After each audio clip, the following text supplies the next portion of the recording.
வணக்கம்.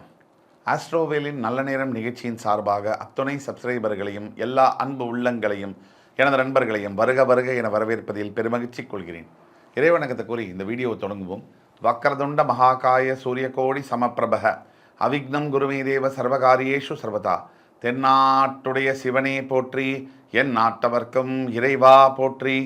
அன்பர்களே, நண்பர்களே, இன்னைக்கு நம்ம பேச போகிற தலைப்பு என்பது ஒரு மிக மிக முக்கியமான பிரத்யேகமான தலைப்பு. எல்லாருக்கும் என்னென்னா கவலை, இது வரைக்கும் எப்படியோ போயிடுச்சு சாமி, நடந்தது நடந்துருச்சு, எல்லாம் பிரச்சனையெல்லாம் பார்த்தாச்சு, இனிமே எதிர்காலம் எப்படி இருக்கும்? அந்த கேள்வி தான் கோடிக்கணக்கான மக்களோட மனசில் இருக்குது. அந்த எதிர்காலத்தை பற்றிய விடயங்களை, கேள்விகளுக்கு பதில் தரும் வகையில் கிரகங்களுடைய மாற்றங்கள், பயிற்சிகள் தான் அமையும். முக்கியமாக 4 கிரக பயிற்சி தான் பயிற்சி அப்படின்னு சொல்லப்படுது. குரு பயிற்சி, ராகு கேது பயிற்சி, சனி பயிற்சி. இதில் ரொம்ப முக்கியத்துவம் வாய்ந்தது குரு பயிற்சி, சனி பயிற்சி. இதில் குரு பயிற்சி ஒரு ஆண்டுக்கு ஒரு முறை பெயர்றார். ஒரு ராசியை விட்டு இன்னொரு ராசிக்கு பெயர்கிறார். தேவர்களுடைய குருவான பிரகஸ்பதி முழு சுபர், தனகாரகன், கல்விகாரகன் என்று அழைக்கப்படுகின்ற குரு பகவான் மேல்நிலை வேலைகள், ஒரு ஐடி, ஐஃபை ஜாபு, ஒயிட் காலர் ஜாபு, இதுக்கெல்லாம் காரகத்துவம் பெற்ற கடவுளாக வருகிறார். இந்த குரு பகவான் வருகின்ற ஆண்டு, இந்த ஆங்கில புத்தாண்டில் ஏப்ரல் 30 பெயர்ந்து மேஷராசியிலிருந்து பெயர்ந்து ரிஷபராசிக்கு செல்லவிருக்கிறார். கிருத்திகை நட்சத்திரம் 1ஆம் பாதத்திலிருந்து பெயர்ந்து 2ஆம் பாதத்திற்கு போகவிருக்கிறார். இன்றைக்கு நம்ம பேச போகிறது குரு பயிற்சி பலன்கள் 2024 வரிசையில் கடகராசி. தாயுள்ளம் கொண்ட அன்புமிக்க கடகராசி அன்பர்களே, தாயுள்ளம்னு ஏன் சொல்கிறேன்?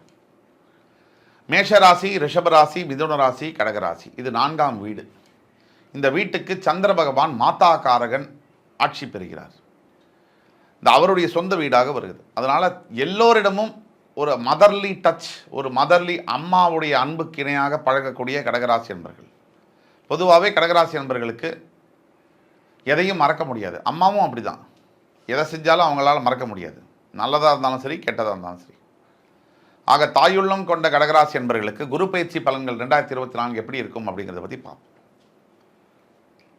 இதனால் வரைக்கும் உங்களுடைய 10ஆம் வீட்டில் மேஷராசியிலிருந்து வந்த குரு பகவான் ஏப்ரல் 30 மாறி 11ஆம் வீடு ரிஷபராசிக்கு பெயரப்போகிறார். உங்கள் ராசியில் உச்சம் பெறக்கூடிய குரு பகவான் உங்களுடைய லாபஸ்தானத்திற்கு வருகை தரப்போகிறார். 10ஆம் குரு பிரச்சனையை கொடுப்பார் அப்படிங்கிறது எல்லோருக்குமே தெரியும். இந்த 10ஆம் இட குருவுடைய 11ஆம் இட குரு ரொம்ப நல்லதை செய்வார். அவர் குரு எப்போவுமே ஒரு விஷயம் நீங்கள் புரிஞ்சுக்க வேண்டியது, குரு பகவான் இருக்கின்ற இடத்தை விட அவர் பார்க்கின்ற பார்வைக்கு தான் சிறப்பு அதிகம்.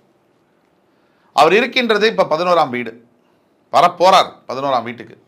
அதை விட அவர் பார்க்க போகிறது உங்களுடைய 3ஆம் வீடு கன்னி ராசி, உங்களுடைய 5ஆம் வீடு விருச்சிக ராசி, உங்களுடைய 7ஆம் வீடு மகர ராசி. இதுதான் இந்த 3ஆம் வீடு என்பது உபஜயஸ்தானம் அப்படின்னு சொல்லுவோம்.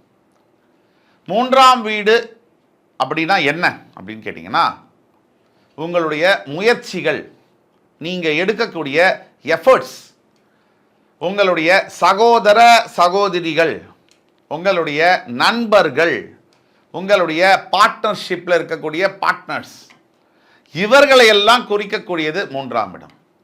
உங்களுடைய கல்வி, இதை குறிக்கக்கூடியது 3ஆம் இடம்.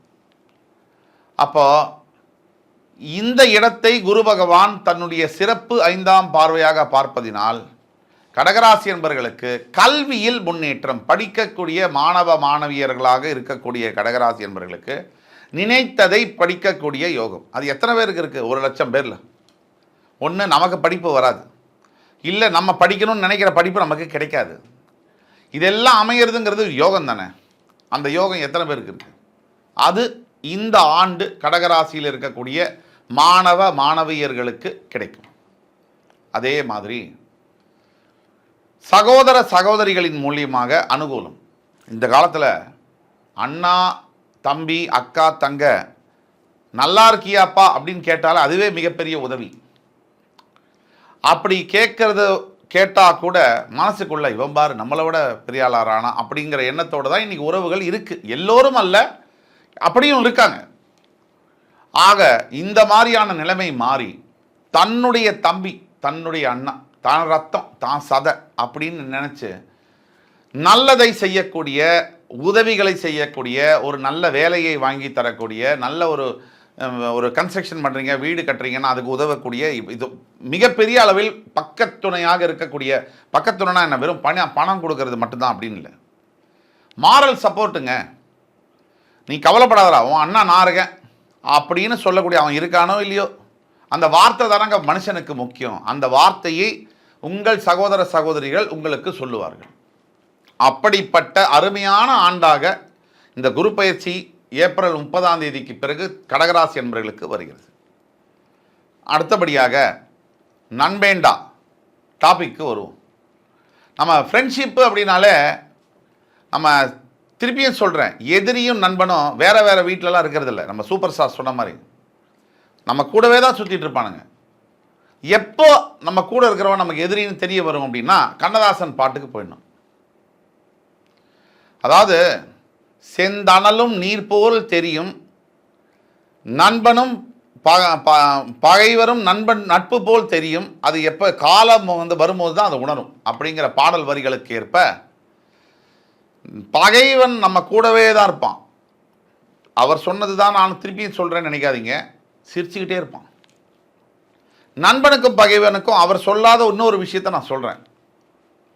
பகைவன் எப்பவுமே சிரிச்சிட்டு இருப்பான், நண்பன் எப்பவும் சிரிக்க மாட்டான். எப்போ பார்த்தாலும் மூஞ்சியில் நல்லதையே பேசுவான், அதுதான் பகைவன். நண்பன் மூஞ்சியில் அடித்த மாதிரி பேசுவான், இதுதான் வித்தியாசம். உங்களுக்கு பிடிச்ச மாதிரியே பேசக்கூடியது பகைவன், உங்களுக்கு பிடிக்காததையும் பேசுறது உங்கள் நண்பன். இதுதான் வித்தியாசம். அந்த மாதிரி நண்பர்களினால் உங்களுக்கு மிகப்பெரிய ஆதாயம் கிடைக்கக்கூடிய சூழ்நிலை ஏற்படுகிறது. இந்த நண்பர்கள் என்பது வாழ்க்கையில் ரொம்ப ரொம்ப முக்கியமான ஒரு பாயிண்ட்டு. இந்த ஃப்ரெண்ட்ஷிப்னால் வேலை கிடைக்குது, பல பேருக்கு நல்ல பெண்ணை திருமணம் செய்யக்கூடிய யோகம் கிடைக்குது. ஏன் ஃப்ரெண்ட்ஸோட தங்கையோ அக்காவையோ கூட கல்யாணம் பண்ணிருக்காங்களே, கல்யாணம் பண்ணி கொடுக்குறானே மனசார, ஏன் நண்பன் சொல்லி, அந்த மாதிரியான யோகங்கள் ஏற்படுது. அதே மாதிரி அந்த மாதிரி கல்யாணம் பண்ணி கொடுத்த நண்பர்களை பல ஆண்டுகளுக்கு அப்புறம் ஏன்டா நீ தாண்டா எனக்கு முதல் இனிமைன்னு ஃபீல் பண்ணுற அளவுக்கு அந்த கல்யாண வாழ்க்கையும் இருக்குது, அது வேறு விஷயம். பட் கல்யாணம் பண்ணி கொடுக்குறாங்க. அதே மாதிரி ஒரு பெரிய பணக்கார அளவில் இருக்கக்கூடிய நண்பன் ஒரு ஏழை நண்பனை எடுத்து அவன் வாழ்க்கையவே மாத்திரானா இல்லையா, நடக்குது இன்றைய அளவிலும். அப்போ நண்பர்கள்னால அனுகூலம். பார்ட்னர்ஷிப், சரியான ஒரு பார்ட்னர் இல்லைன்னு சொன்னால் பிஸ்னஸில் நீங்கள் எவ்வளவு தான் முயற்சி, எவ்வளவு தான் திறமை இருந்தாலும் அந்த பிஸ்னஸ் அடியோடு போயிடும். அந்த மாதிரி நல்ல பார்ட்னர்ஸ் அமையக்கூடிய வேலைகள், இதையெல்லாம் தரக்கூடிய, நீங்கள் எடுக்கக்கூடிய முயற்சிகள் அத்தனையும் திருவினையாகக்கூடிய வாய்ப்பு. முயற்சி திருவினையாக்கும் என்ற வாக்கிற்கிணங்க. இது எல்லாத்துக்கும் மேலே உங்களுக்கு வாழ்க்கையில் உபஜயஸ்தானம்னா எஃபர்ட்ஸ் நீங்கள் போடுவீங்க. எஃபர்ட்ஸ் நீங்கள் போடும்போது அந்த எஃபர்ட்ஸுக்கு ரிசல்ட் உடனே கிடைக்கும். அடுத்தபடியாக உங்களுடைய 5ஆம் வீடு என்று சொல்லக்கூடிய விருச்சிக ராசிக்கு அவருடைய சமசப்தம பார்வை விழுவதனால் நிறைய வருஷமாக பசங்க இல்லைன்னு சொன்னால் அந்த வீடே ஒரு சுடுகாடு மாதிரி தான். அதாவது நீங்கள் பாருங்கள், காசு பணம் பதவி இதெல்லாம் கொடுக்க முடியாத, இதால் வாங்க முடியாத பல விஷயங்கள் இன்னமும் உலகத்தில் இருக்குது. அன்பு, பாசம், பந்தம், நட்பு, குழந்தைங்க, இதெல்லாம் நீங்கள் கோடி கோடியாக கொட்டி கொடுத்தா கூட உங்களுக்கு கிடைக்காது. இது யார்கிட்ட இருக்கோ அவன்கிட்ட 10 பைசா கூட இருக்காது. வீட்டில் 10 பசங்க இருப்பாங்க, பாசமாக அப்பாட்ட பேசுவாங்க. 10,000 கோடி வச்சுருக்கிறவனுக்கு இது புரியவே புரியாது. அவன் நம்பர் கேமில் இருப்பான். இந்த 10,000 எப்படி லட்சம் கோடி ஆகிறதுங்கிறதுல இருப்பான். ஆனால் நார்மலாக இருக்கக்கூடிய விளிம்பு நிலையில் இருக்கக்கூடிய மக்களுக்கு நீங்கள் பாருங்கள், ஒரு குப்பத்து வாசலில் இருக்காங்க, ஒரு சேரி போகுது, ஆனால் அவங்க எவ்வளோ ஆனந்தமாக இருக்காங்க. அங்கே தான் அவங்க என்ன மினரல் வாட்டரா குடிக்கிறான், டெய்லி அவனை கடிக்காத கொசு இருக்கா, அவனுக்கு எல்லா வியாதியும் உடம்பு தன்னால் அகாமடேட் ஆகுது. அது கடவுள். இப்போ உங்களையெல்லாம் நம்பாதனால தான் கடவுள் என்ன பண்ணிட்டாரு, உடம்புல ஆட்டோமேட்டிக் சிஸ்டமை உருவாக்கிட்டார். ஆக அந்த மாதிரியான 5ஆம் வீட்டை அவர் பார்க்கும்போது புத்திர பாக்கியங்கள் உருவாகும். பஞ்சமஸ்தானம் பூர்வ புண்ணிய ஸ்தானம் உங்கள் ராசிக்கு என்பதனால் நினைக்க பார்க்க முடியாத வெற்றிகளை தரும். வாழ்க்கையை மாற்றி அமைக்கக்கூடிய யோகங்களை கொடுத்தே தீர்வார் குரு பகவான். அடுத்தபடியாக உங்களுடைய 7ஆம் வீடு என்று சொல்லக்கூடிய மகர ராசி. ஒரு மனுஷன் பிறக்கிறான், படிக்கிறான், வளர்றான், செத்து போகிறான், எல்லாம் ஓகே தான். இந்த கல்யாணம் மட்டும் தப்பாயிருச்சுன்னு வச்சுங்க, மொத்தமாக அவுட்டு. பாஸ்ட்டும் அவுட்டு, ஃப்யூச்சரும் அவுட்டு.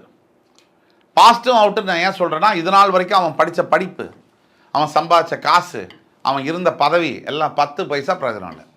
ஃப்யூச்சரும் அவுட்டு நான் ஏன் சொல்கிறேன், இவன் தான் பிடிக்கிட்டே இருக்காளே, அரிச்சு எடுத்துருவா. அப்படியே தேங்காய் தொகையில் எடுத்து மிக்சி கிரைண்டரில் அரைக்கிற மாதிரி மனுஷனுடைய மூளையை அப்படியே கட கட கட கடன்னு அரிச்சு எடுத்துருவாங்க சில பெண்கள். அப்படி அரிச்சு எடுக்கும் போது என்ன ஆகும், ஏண்டா இந்த வாழ்க்கை அப்படின்னு அந்த ஆணுக்கு தோணும்.